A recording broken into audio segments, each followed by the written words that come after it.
We have no idea who the people are. They have no papers.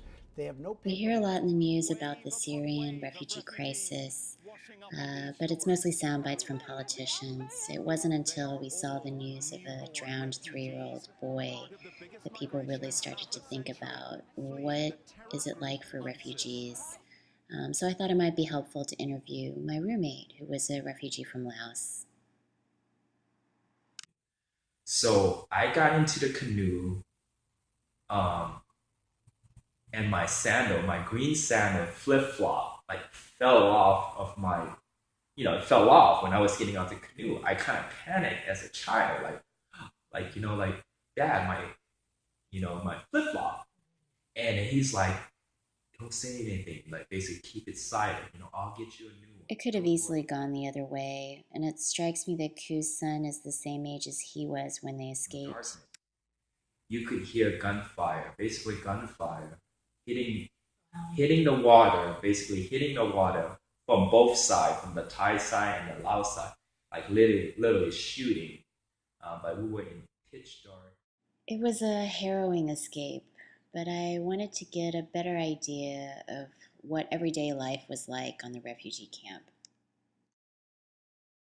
Well, if you have two meals, that's a good thing. So a lot of people, I mean, they literally go hungry. See, I mean, like the story is like what I was telling you. It's like people literally hunt rats, hunt for rats around the camp. That's really difficult to Like, imagine. like literally hunt for rat around the camp to have meat in their system, Yeah. or just not to be starved. I mean, it's like literally it got to that point of where like, yeah, like, you see a lot of suicide, a lot of death amount, a lot of family where like they know their time is this is it. Grandpa turned around and then he just like A couple years into their stay at the refugee camp, look, Ku's family found that their names are on the list. They were going to the US. we had it, we did it, like we won the lottery of life, literally, right? We were sponsored by a Mormon family.